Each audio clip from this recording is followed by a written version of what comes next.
Picture this: London, 1963. The Thames, one of the most iconic rivers in the world, is frozen solid. Not just icy around the edges, solid. People are walking on it. Cars are being driven across it in some places. The capital of one of the world's most powerful nations has been turned into a frozen wasteland almost overnight. But here's what they don't tell you in the history books. This wasn't just about snow. This was about survival. About a nation that thought it had seen everything winter could throw at it, only to discover it was completely, catastrophically unprepared. What happened during those months didn't just kill hundreds of people. It exposed cracks in British society that no one wanted to admit existed. And the way different parts of the country experienced this freeze, that's where the story gets truly dark. Because when winter came for Britain in 1962, it didn't come as a guest. It came as an invader, and it stayed for 3 months. This is the story of the winter that changed everything. December 22nd, 1962. Most of Britain is preparing for Christmas. Families are shopping, decorating, looking forward to the holidays. The weather forecast mentions cold temperatures coming from the continent, but nothing unusual. Nothing to worry about. Then, something shifts. A massive high-pressure system, something meteorologists would later call a blocking anticyclone, positions itself over Scandinavia.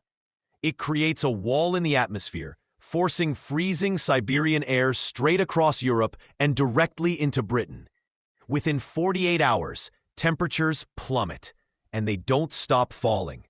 By December 24th, the thermometer in some parts of Scotland reads -22 Celsius. That's -8 Fahrenheit for those thinking in American terms. But the cold doesn't stop at Scotland. It sweeps south like a wave, engulfing everything in its path. Here's what makes this different from every other British winter. It doesn't let up. Most cold snaps in Britain last a few days, maybe a week. This one, it lasts until early March. 11 weeks of relentless, bone-crushing cold. The snow begins falling on Boxing Day, December 26th, and it doesn't really stop. Not in the way you're thinking. It's not constant snowfall, but wave after wave of snowstorms, each one piling onto the last. In some areas, snowdrifts reach 20 feet high. 20 feet. That's taller than most houses. Roads vanish. Rail lines disappear under the snow. The transport network, the lifeblood of a modern nation, begins to collapse. And this is 1962, remember? No internet, no mobile phones, no way to coordinate help in real time across vast distances. But even as the snow piles up, even as temperatures hover below freezing day after day, most people think this is temporary. Surely it will pass.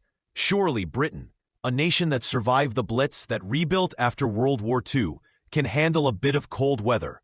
They have no idea what's coming. Because the real crisis isn't the snow. It's what happens when everything freezes. When pipes burst. When coal deliveries stop. When food can't reach the shops. When hospitals run out of medicine. When the elderly start dying in their homes, and no one realizes until it's too late. The thing about a national disaster is that it doesn't announce itself with sirens and warnings. It creeps in slowly, disguised as inconvenience, until suddenly you realize this isn't just bad weather anymore. This is something else entirely. Let me tell you about something called hypothermia in 1963 Britain. Most people didn't even know the word. They'd say someone caught their death of cold or never recovered from the chill. But what was actually happening was far more clinical and far more terrifying. When your core body temperature drops below 35 degrees Celsius, your body starts shutting down non-essential functions to protect your vital organs. First, you shiver uncontrollably. Then the shivering stops, which is actually when you're in the most danger, because your body has run out of energy to generate heat. Then confusion sets in, sleepiness, and then, quietly, you slip away. This is how hundreds of people died during the winter of 1962 to 63. Not dramatically, not in accidents or disasters, just quietly, in their homes, because they couldn't afford to keep the heating on, or because the coal man couldn't get through, or because they were elderly and alone and no one checked on them for days. The official death toll from that winter? Around 80,000 excess deaths compared to a normal winter. 80,000. Let that number sink in. That's more than the number of British civilians killed in the entire Blitz during World War II. But these deaths happened silently, spread across 3 months, in homes and hospitals across the country.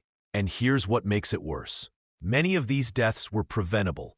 See, Britain in 1963 had a class problem it didn't want to talk about. The wealthy had central heating, relatively new technology, but increasingly common in affluent homes. They had cars that could navigate the snow with some effort. They had savings to buy extra coal or paraffin. They had options. But the working class?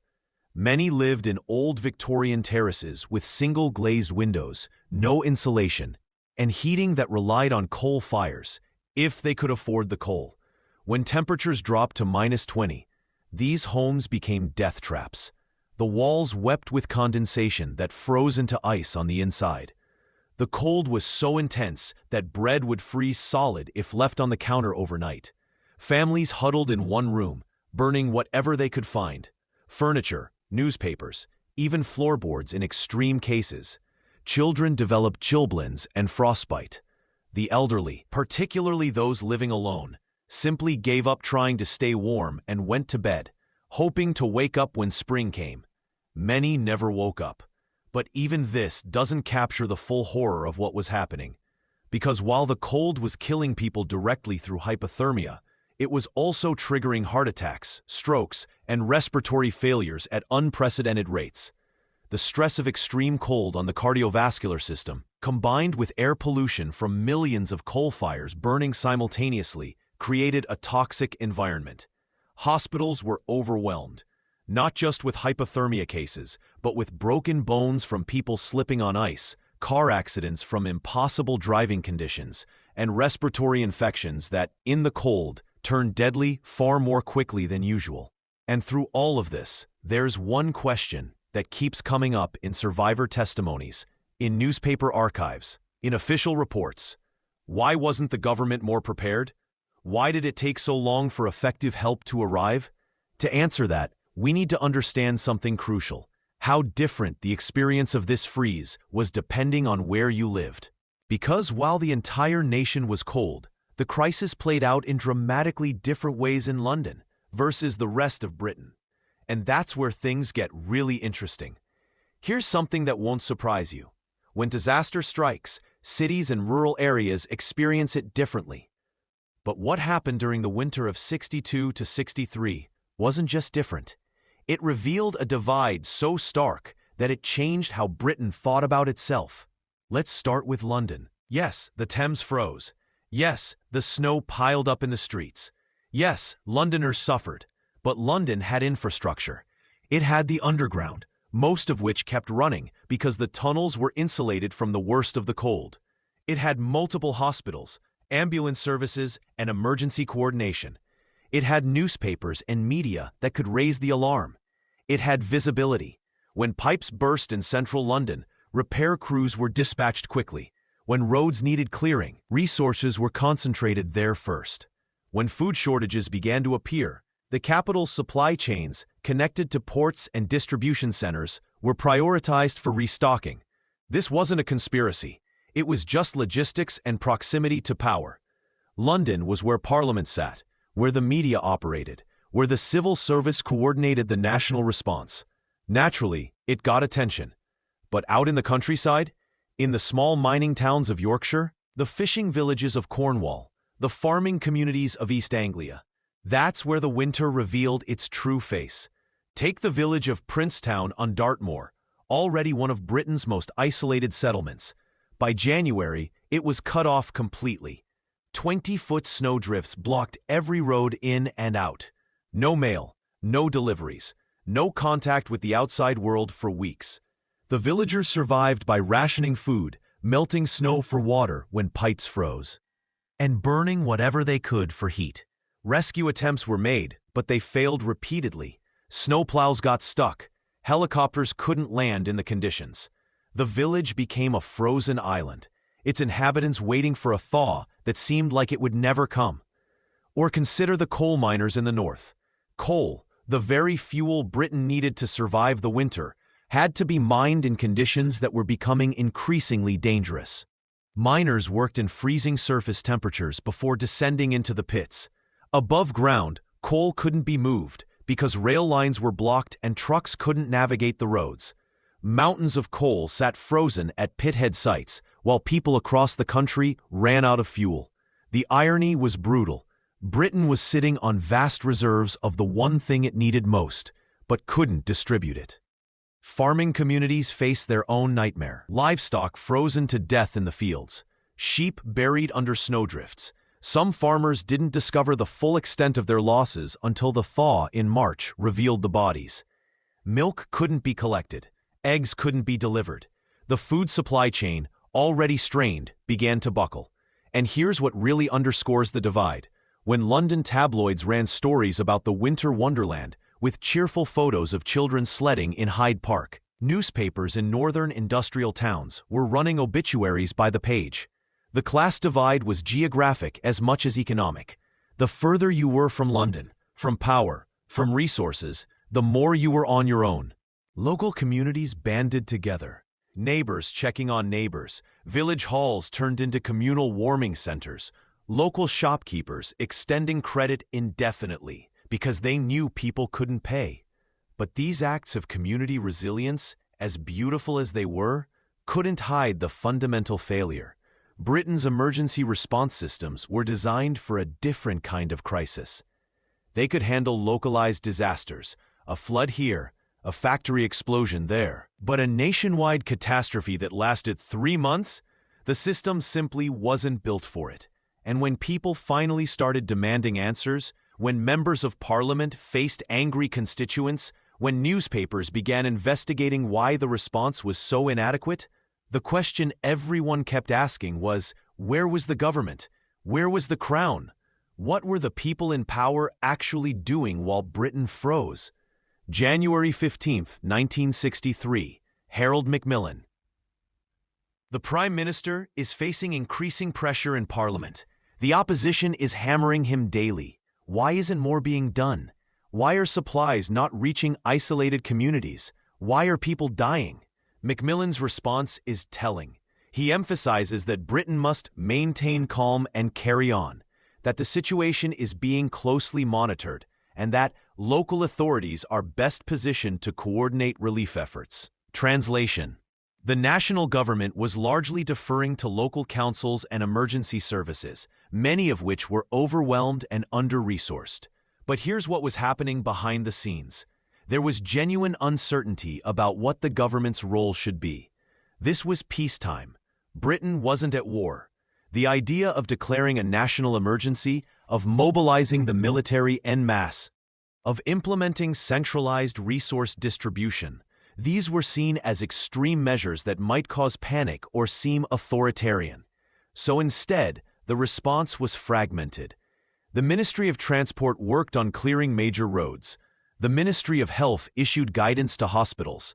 The National Coal Board tried to coordinate fuel distribution. But there was no single command structure, no unified crisis response.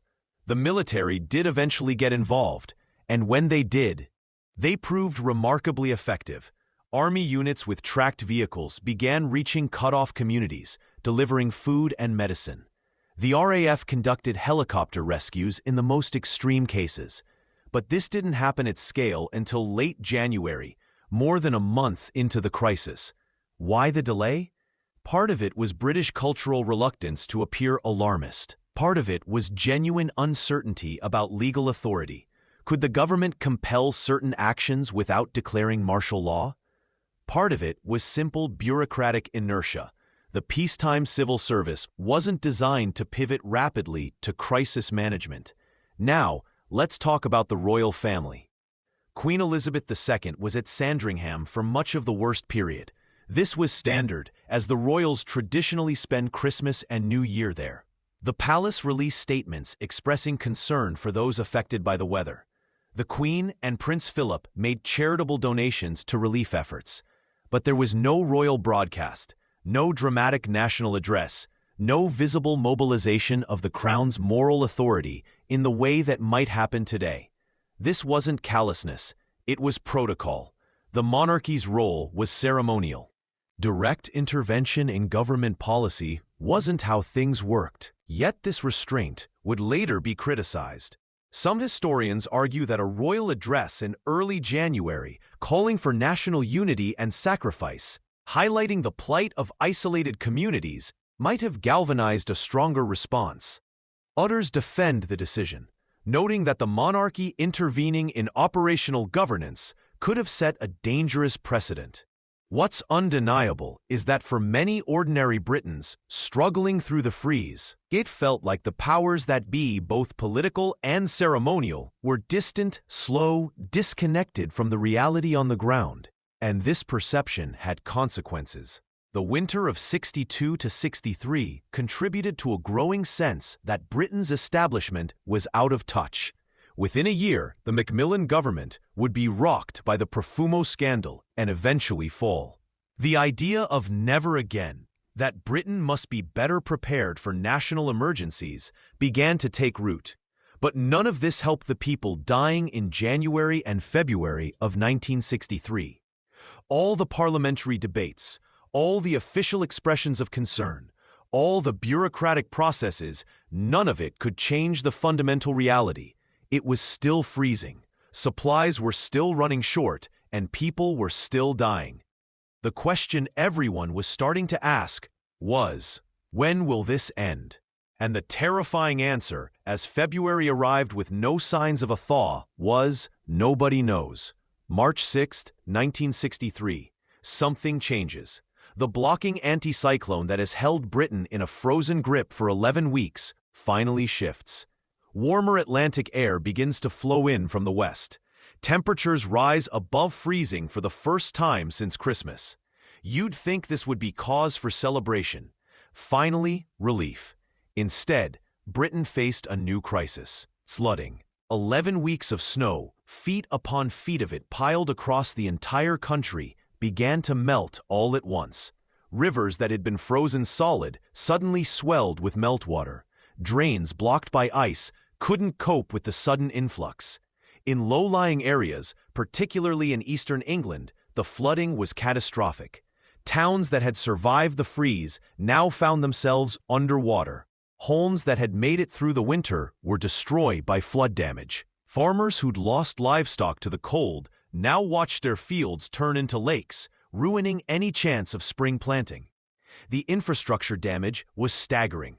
Roads that had been frozen were now cracked and broken by the thaw cycle. Railways needed extensive repairs. The burst pipes that had been frozen solid now flooded buildings as the ice melted.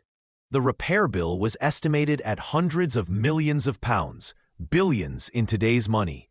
But the physical damage, as extensive as it was, wasn't the worst legacy of the winter. The death toll continued to climb even after the thaw. Elderly people who had survived the cold succumbed to pneumonia and other illnesses in March and April, their bodies weakened beyond recovery. The final excess death statistics for the winter wouldn't be compiled for months, and when they were, the numbers shocked the nation. 80,000 deaths. That's a medium-sized town completely wiped out. Every single one of those deaths was a person with a story, a family, a life that was cut short because Britain wasn't prepared. The inquiries began almost immediately. Parliamentary committees, public health investigations, infrastructure assessments. Everyone wanted to know, how did this happen? Why were we so unprepared? What went wrong? The answers weren't comfortable. Britain's social safety net, as advanced as it was compared to many countries, had gaps. Elderly people living alone weren't being checked on regularly. Social services were under-resourced. The housing stock was outdated and poorly insulated. The emergency response systems were fragmented and uncoordinated. But beyond the policy failures, there was something deeper, a complacency born of Britain's typically mild winters. The nation had been lulled into thinking that extreme cold was something that happened elsewhere, in Russia, in Canada, in Scandinavia, but not here, not in temperate Britain. The winter of 62-63 shattered that assumption. Changes did come, though not as quickly as many wanted. Building regulations were eventually updated to require better insulation. The coordination between local and national government during emergencies was improved. Systems for checking on vulnerable people were developed. The emergency services received better equipment for winter conditions. But here's the thing about national trauma. It doesn't heal with policy changes. It lingers in the collective memory, shaping how people think about the world. For those who lived through it, that winter became a reference point.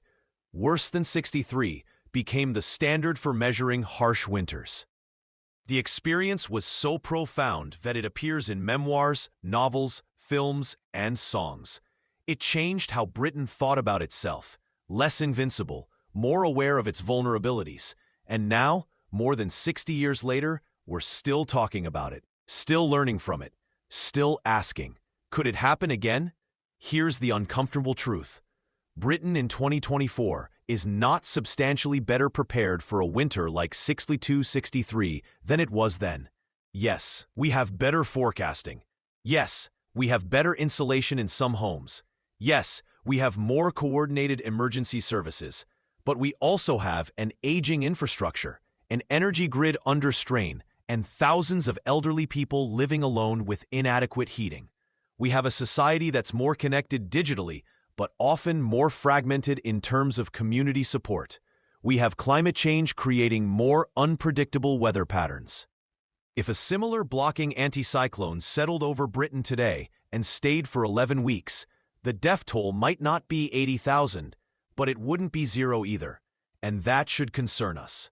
The winter of 1962-63 taught Britain that nature doesn't care about your economic status, your military power, or your sense of national superiority. It taught us that disasters don't announce themselves politely. They creep in disguised as inconvenience until suddenly they're catastrophic. Most importantly, it taught us that how a society responds to crisis reveals its true character. And what was revealed in 62-63 was both inspiring and damning. Communities pulled together beautifully, but the systems meant to protect people failed spectacularly. The legacy of that winter isn't just in the history books or the memories of survivors. It's in every weather forecast we nervously check when snow is predicted, in every policy debate about fuel poverty, in every emergency plan that tries to imagine the unimaginable. Because the thing about national trauma is that it never really leaves. It becomes part of who you are. Britain before the winter of 62-63 was a different country than Britain after. More aware, more vulnerable, more cognizant that comfort and safety are never guaranteed. And maybe that's the most important lesson. Complacency is the real enemy. The moment you think it can't happen here, the moment you think you're too advanced, too prepared, too modern for disaster, that's when you're most at risk. The freeze that broke Britain didn't just happen because of weather. It happened because a nation wasn't ready to believe it could be broken. And the question we should all be asking ourselves is, are we ready now? Because winter always comes back. Always.